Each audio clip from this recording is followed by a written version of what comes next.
ഈ nasal steroid spray എങ്ങനെയാണ് ഉപയോഗിക്കേണ്ടത് എന്ന് നമുക്ക് നോക്കാം. ഇങ്ങനെയാണ് ഒരു നേസൽ സ്റ്റിറോയിഡ് സ്പ്രേ പിടിക്കേണ്ടത്. തള്ളവിരൽ താഴെയും മുകളിൽ 2 വിരലും വെച്ച് പിടിക്കണം. സോ യൂഷ്വലി ഒരു ക്യാപ്പ് ഉണ്ടാവും, അത് പൊടിയടിക്കാണ്ടിരിക്കാൻ വേണ്ടിയാണ്. ഉപയോഗിക്കുന്നതിന് മുൻപ് ക്യാപ്പ് എടുത്ത് മാറ്റുക. എല്ലാ പ്രാവശ്യവും ഉപയോഗിക്കുന്നതിന് മുൻപ് സ്പ്രേ ഷേക്ക് ചെയ്യേണ്ടതാണ്.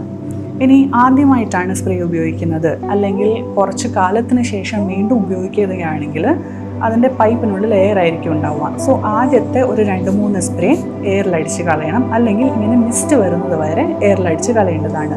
സ്പ്രേ എങ്ങനെയാണ് ശരിയായി അടിക്കേണ്ടത് എന്ന് നോക്കാം. കീഴ്ത്താടി നെഞ്ചിൽ മുട്ടുന്നത് പോലെ കുനിഞ്ഞിരിക്കുക. സ്പ്രേയുടെ നോസ്ട്രിൽ മൂക്കിൻ്റെ ഉള്ളിലേക്ക് കയറ്റുക. എന്നിട്ട് വശങ്ങളിലേക്ക് ഓരോ പഫ് വീതം അടിക്കുക. ഒരു മൂക്കിൽ അടിക്കുമ്പോൾ മറ്റേ മൂക്ക് അടയ്ക്കാനായി ശ്രദ്ധിക്കുക. ഇങ്ങനെ 2 മൂക്കിലും മാറി മാറി ചെയ്യേണ്ടതാണ്.